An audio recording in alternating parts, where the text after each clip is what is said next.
भाषा और व्याकरण। अपने रोजमर्रा के जीवन में हम अपने विचार एक दूसरे तक कैसे पहुंचाते हैं। कक्षा, बाजार, दुकान, सड़क, घर, पार्क, हर जगह पर एक व्यक्ति को अपने विचार दूसरे व्यक्ति तक पहुंचाना पड़ता है, तभी दूसरा व्यक्ति उसकी बात समझ पाता है। इसके लिए वह जिस साधन का प्रयोग करता है उसे भाषा कहते हैं। ईश्वर ने मानव को ही वाणी का वरदान दिया है, साथ ही उसे सोचने की क्षमता भी प्रदान की है। ईश्वर के इसी वरदान को मानव अलग तरीके से प्रकट करता है। जैसे इस प्रकार ऊपर दिए गए चित्रों के द्वारा पीटी मास्टर इशारों का प्रयोग करके पीटी का अभ्यास करवा रहे हैं। दूसरे चित्र में अध्यापक जी बोर्ड पर लिखकर बच्चों को पढ़ा रहे हैं। बच्चों, जैसा कि हमने सभी चित्रों में देखा कि कहीं लोग मुंह से बोलकर अपने विचार दूसरे तक पहुंचाते हैं, तो कहीं इशारों और लिखने के द्वारा अपने भाव दूसरे तक पहुंचाते हैं। अपने विचारों को दूसरे तक पहुंचाने का काम केवल भाषा द्वारा ही कर सकते हैं, फिर चाहे वह भाषा का कोई भी रूप क्यों ना हो। भाषा शब्द भाष धातु से बना है, जिसका मतलब है वाणी। ईश्वर ने जो अनोखी शक्ति व सोचने समझने की कला मनुष्य को दी है, वह किसी को भी नहीं दी। इसलिए मानव को परमात्मा की सबसे सुंदर रचना कहा गया है। अपनी अपनी आवाज में तो पशु पक्षी भी बोलते हैं, लेकिन वह भाषा नहीं होती। मुंह से आवाज निकलना भाषा नहीं है। छोटा बच्चा भी अपने मुंह से आवाज निकालकर अपनी बात समझाना चाहता है, परंतु वह भाषा नहीं होती। धीरे धीरे बालक परिवार के सदस्यों के मुंह से निकलने वाली आवाज को सुनकर बोलने की कोशिश करता है। बच्चे में अनुकरण, नकल करने की क्षमता बहुत होती है। फिर वह सुन सुनकर छोटे छोटे वाक्य बनाता है। इस प्रकार वह भाषा सीख जाता है। इससे भाषा के निम्नलिखित लक्षणों का पता चलता है। भाषा सार्थक, जिसका कोई अर्थ हो, ध्वनियों के मेल से बनती है। भाषा में ध्वनियों के लिए प्रतीक होते हैं। भाषा मन के भावों या विचारों को दूसरों तक पहुंचाती है। प्रत्येक भाषा में शब्दों के अर्थ होते हैं, साथ ही उसमें वर्ण, शब्द व वाक्य संरचना की व्यवस्था भी होती है। भाषा वह माध्यम है जिसके द्वारा मनुष्य अपने विचारों का आदान प्रदान करता है। भाषा के 3 रूप होते हैं: मौखिक भाषा, बोलकर; लिखित भाषा, लिखकर; सांकेतिक भाषा, इशारे करके। बॉस ने कार्यशाला में आकर बताया कि ग्रीष्मावकाश में दफ्तर की ओर से आप सभी लोगों को हैदराबाद ले जाया जाएगा। ये बात सभी लोगों ने सुनी। घर आकर सभी लोग ने अपने माता पिता को हैदराबाद जाने की बात बताकर जाने की अनुमति ली। बच्चों, इस चित्र में बॉस ने कर्मचारियों तक तथा सभी लोगों ने अपनी बात बोलकर अपने परिवारजनों तक पहुंचाई और परिवार के लोगों ने उनकी बात सुनकर व समझकर जाने की अनुमति दी। यह भाषा का मौखिक रूप कहलाता है। इसमें वक्ता बोलकर अपनी बात कहता है। यह भाषा का मौखिक रूप कहलाता है, जिसे श्रोता सुनकर उसकी बात समझता है। इसे कथित भाषा भी कहा जाता है। यह भाषा का मूल रूप है। मनुष्य ने पहले बोलना सीखा। भाषा के इस रूप का प्रयोग अधिक होता है। उदाहरण: वार्तालाप, कविता, पाठ, कहानी सुनना, समाचार वाचन, नाटक, रेडियो, दूरदर्शन, वाद विवाद के श्रव्य सुनाई देने वाले कार्य आदि भाषा के मौखिक रूप हैं। यदि बॉस ने कर्मचारियों को हैदराबाद घूमने का अनुभव लिखने के लिए कहा, तो वह भाषा का लिखित रूप होगा, जिसको पढ़कर बॉस यह समझ पाएंगे कि कर्मचारियों को मजा आया या नहीं, उनके अनुभव अच्छे हैं या बुरे।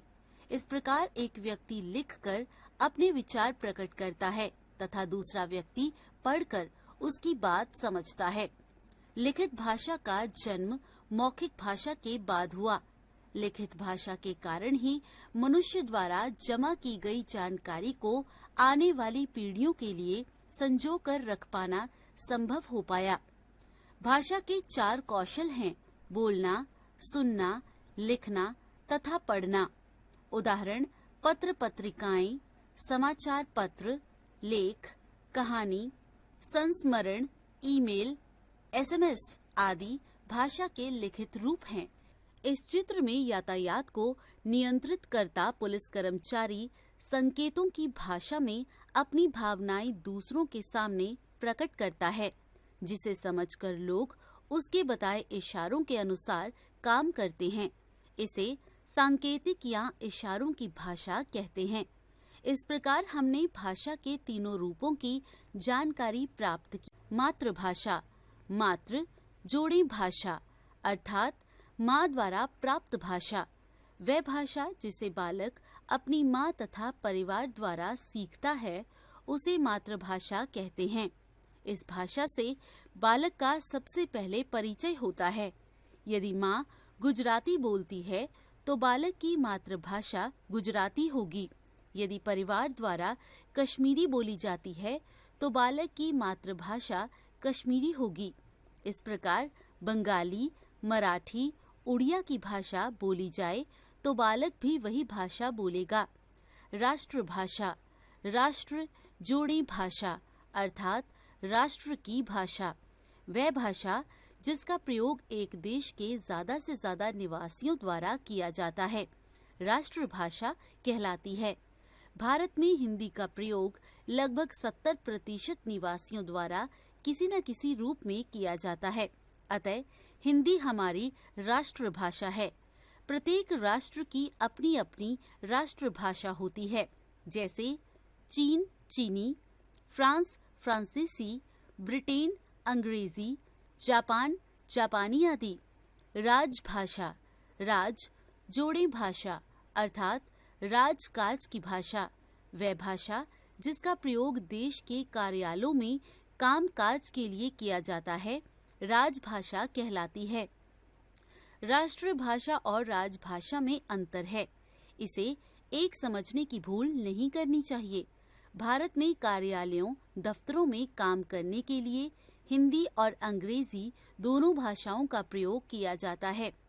14 सितंबर 1949 को संविधान के अनुच्छेद 343 के अनुसार हिंदी को भारत की राजभाषा घोषित किया गया। इसलिए हर साल इस दिन को हिंदी दिवस मनाया जाता है। संपर्क भाषा, संपर्क जोड़े भाषा अर्थात संपर्क की भाषा, वह भाषा जिसका प्रयोग देश के निवासी आपस में संपर्क करने के लिए करते हैं, संपर्क भाषा कहलाती है। भारत की संपर्क भाषा हिंदी तथा विश्व की संपर्क भाषा अंग्रेजी है। भारत की मान्यता प्राप्त भाषाएं, भारतीय संविधान में 22 भाषाओं को मान्यता दी गई है। वे इस प्रकार हैं: हिंदी, बंगाली, गुजराती, असमिया, डोगरी, कन्नड़, कोंकणी, पंजाबी, उर्दू, मैथिली, मलयालम, उड़िया, तेलुगु, संथाली, सिंधी, मराठी, नेपाली, मणिपुरी, संस्कृत, तमिल, बोडो तथा कश्मीरी। मानक भाषा, जब भाषा विकास के दौर से गुजरती है तब उसकी एक रूपता को बनाए रखना कठिन होता है। हिंदी भाषा का दायरा बहुत फैला हुआ है, इसलिए इस पर बोलियों तथा उपभाषाओं का प्रभाव पड़ता रहता है। ऐसी स्थिति में वर्णों व शब्दों के एक से ज्यादा रूप प्रचलित हो जाते हैं।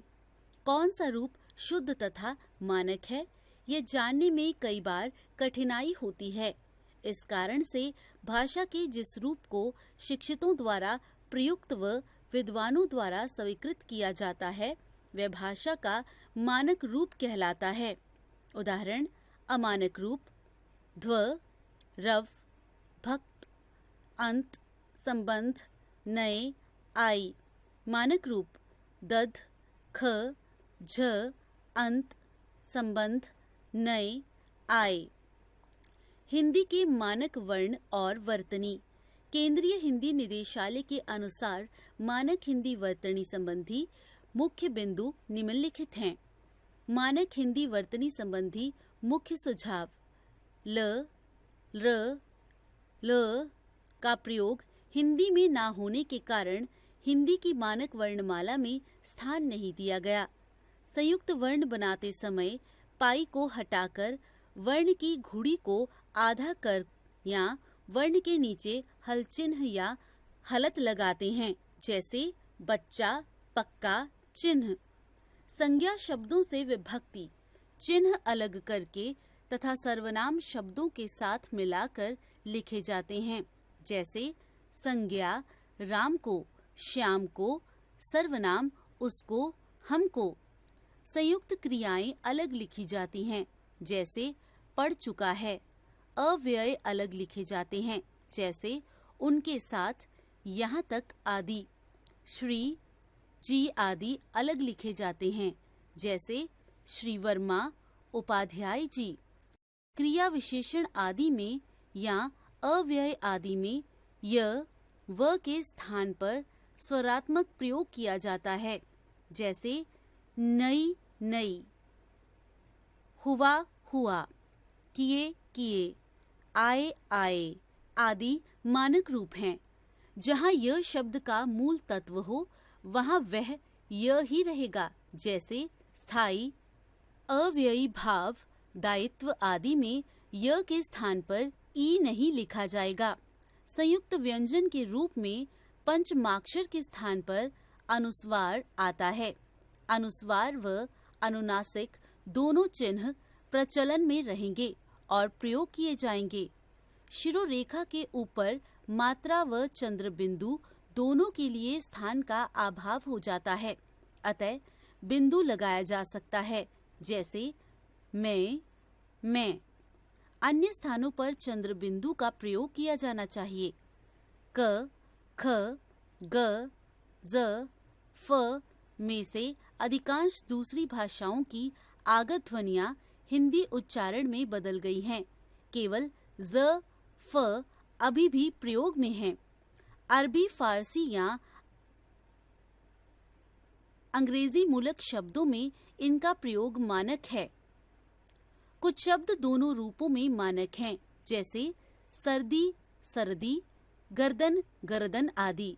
हिंदी में शब्द के अंत में लगने वाले हल चिन्ह या हलंत का लोप हो गया है, जैसे संसद, परिषद, विद्वान, महान आदि।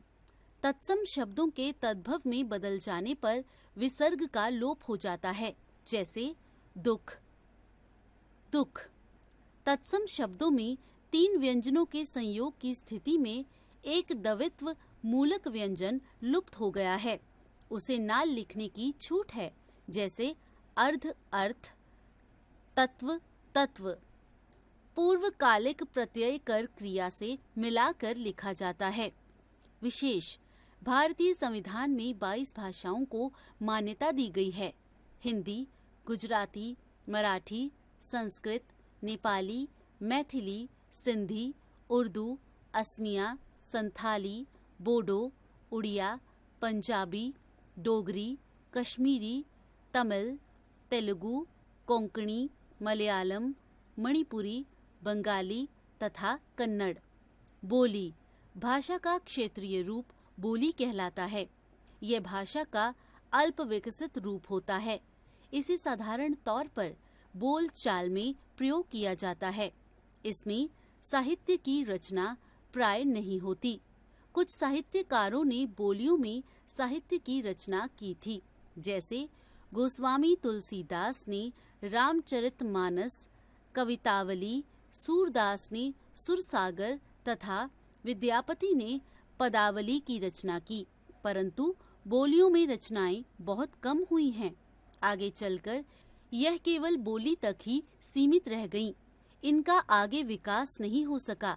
केवल खड़ी बोली का विकास होता गया और उसने आधुनिक हिंदी भाषा का रूप ले लिया। कुछ अन्य बोलियां बुंदेली, बघेली, मगही, कन्नौजी, बांगरू आदि भी हैं। उपभाषा। जब बोली का क्षेत्र बड़ा हो जाता है तब वह उपभाषा बन जाती है। बोलियों में साहित्य की रचना प्राय नहीं होती, परंतु उपभाषा में साहित्य की रचना होने लगती है। एक उपभाषा की कई बोलियां हो सकती हैं। अवधी, ब्रज तथा राजस्थानी बोलियों में साहित्य की रचना हुई थी और इनका क्षेत्र भी बड़ा था, अतः यह उपभाषाएं बन गईं। राजस्थान में कई बोलियां हैं, जयपुरी, मेवाती, मारवाड़ी, मालवी।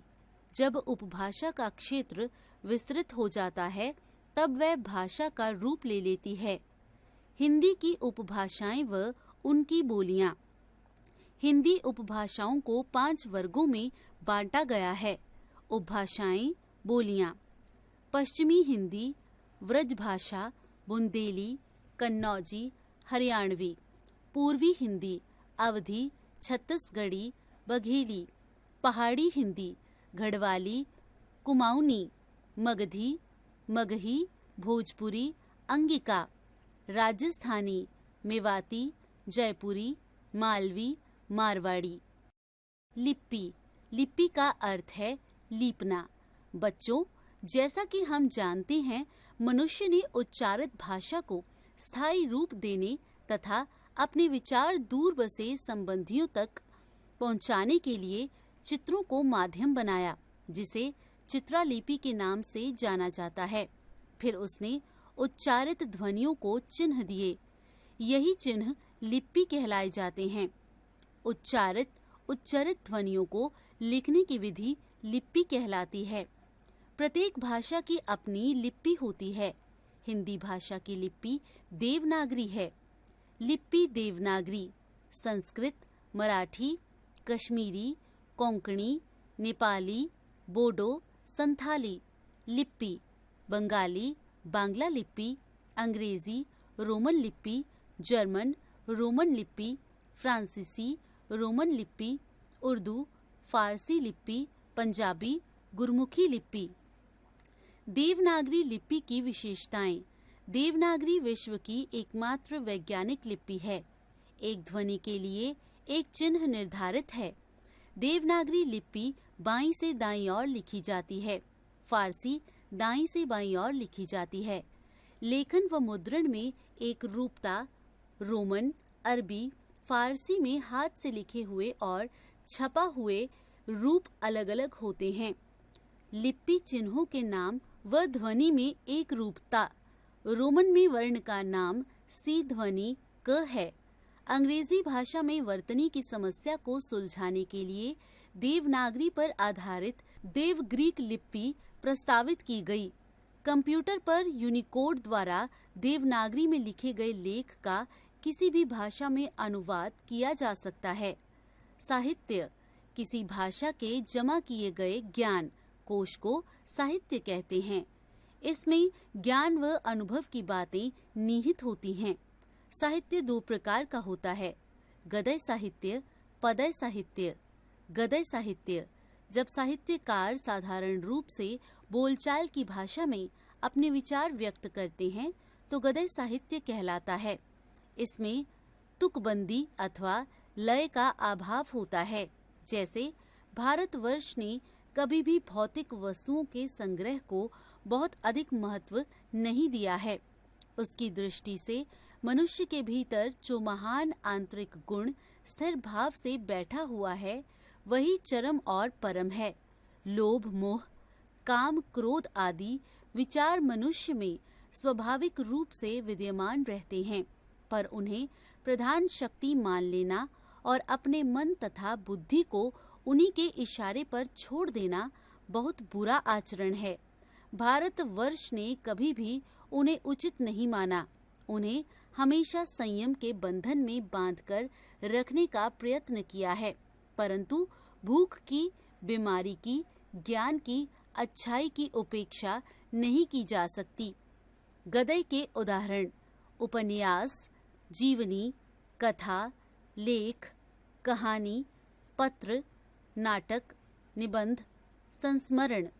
प्रमुख साहित्यकार मुंशी प्रेमचंद, जयशंकर प्रसाद, मन्नू भंडारी, कमलेश्वर, महादेवी वर्मा, विनोबा भावे, आचार्य चतुरसेन शास्त्री।